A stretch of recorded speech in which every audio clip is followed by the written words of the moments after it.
Hey everyone, welcome back and Happy New Year's. And to my surprise today, I actually already recorded today's problem almost exactly about a year ago. So it looks like I get a day off, but I actually just got done recording 4 different videos earlier. And in case you're wondering, why am I re-uploading the same video? In the past, I didn't do this, but I actually have now concrete data that it actually is effective to re-upload the same video. And I'll prove it to you right now if you're interested. If not, you can probably fast forward 30 seconds and watch the actual explanation. So a couple of days ago, this was the daily Leetcode problem, number of ways to form a target string given a dictionary. I did not re-upload the same video. And if I scroll down, you can see just that day that it was the daily Leetcode video, it was at 8,700 views. And then it went up to about 10,600. So it got 2,000 views, right? So most of you guys probably thought I skipped the problem that day. Then I tried to do the other thing. This video, 246, I re-uploaded it, even though I'd already done it about a year and a half ago. And the results from that are that the old video ended up getting about less than 1,000 views because I had uploaded the new version of it.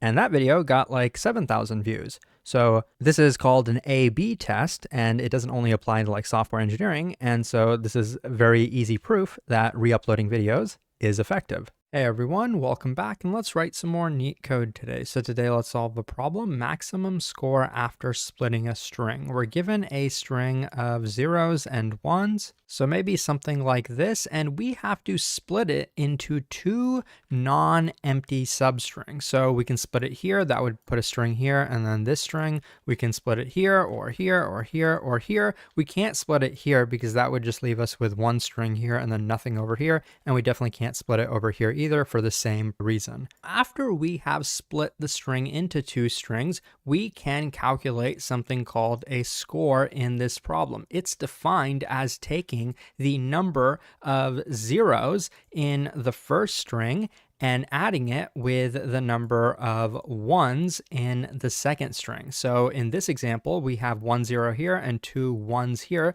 That would give us a score of 1 plus 2, which is 3. Now we want to split it in such a way that we maximize the score, and then what we want to do is return that score, not the substrings. We just want to return the score. So pretty much what we want to do to solve the problem is basically consider every single possibility. Consider if we just had split it like this or split it like this, etc., etc. But even doing it like that, there are multiple ways to code it up. The most brute force solution would be having nested for loops, where the first loop decides where we split it, and we would consider every single split point, and then the second part that's nested inside would kind of calculate the score. So it would loop up until that split point, count the number of zeros, and then the rest of the loop would be counting the number of ones in the remaining portion. But if we do it like that, we're going to end up iterating over this thing n times. That's going to lead to an n squared solution. So the question is,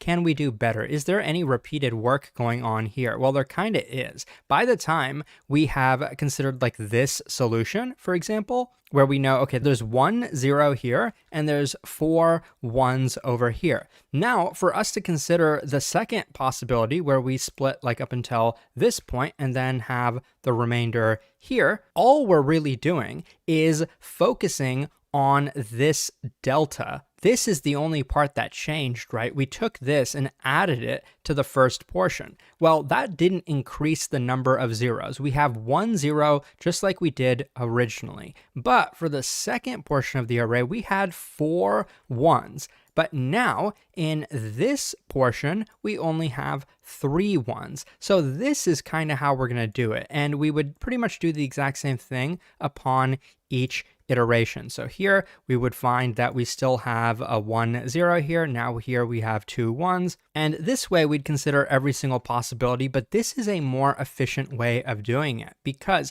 we start like this. To get us to this starting point, we kind of have to iterate over the entire thing once. But after doing that, for all the other split points, we only have to move once. We only have to look at one element each time. So this will lead us to a big O of n solution. And for space, we're clearly not using any other data structures, so this is going to be a constant memory solution. Now, before I jump into the code, I do want to say In terms of how we are actually going to code it up, initially, we're going to count the number of zeros and we're going to count the number of ones. What we're going to do initially is consider this entire string as part of the right half and nothing in the left half. What that means is the number of zeros in this left half is going to be 0, of course, because there's nothing there, and the number of ones is going to be the number of ones in the entire string, in this case, which is 4. Now, we know this is not a valid way of splitting, so when we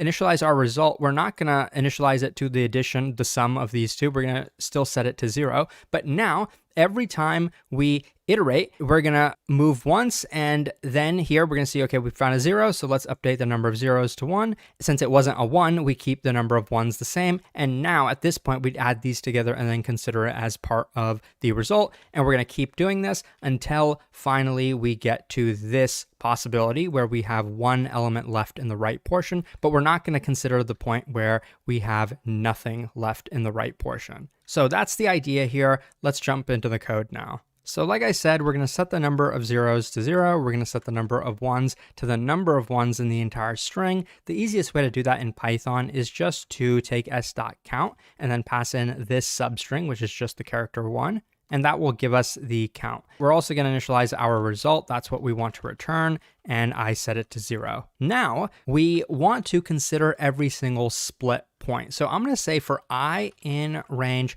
the length of the string except -1, because what we're going to do with the current element, every time we get to a new character, we're going to take this and now add it to the left portion of the string. And the reason we do length -1 is because we definitely don't want to add the last element to the left portion, because that would mean the right portion is empty. What we're going to do is check, what is this character? Because that definitely matters whether it's a 0 or a 1. So we'll just do an if else for that. If it's a 0, we just increment the number of zeros that we have. We don't do anything to the number of ones because those don't change. It didn't increase or decrease. But if we found a 1 and we're saying that 1 is now added to the left portion, the number of zeros don't increase or decrease, but the number of ones actually do decrease by 1 because this 1 was in the right portion, but now we moved it to the left portion. So the number of ones decreased. Don't forget that at the end of every iteration, we do want to consider this split point as a possible result. So we'll set result equal to the max of itself and the sum of the number of zeros and the number of ones. So this is the entire code. Let's run it to make sure that it works. And as you can see on the left, yes, it does, and it's pretty efficient. If you found this helpful, please like and subscribe. If you're preparing for coding interviews, check out Leetcode.io. Thanks for watching, and I'll see you soon.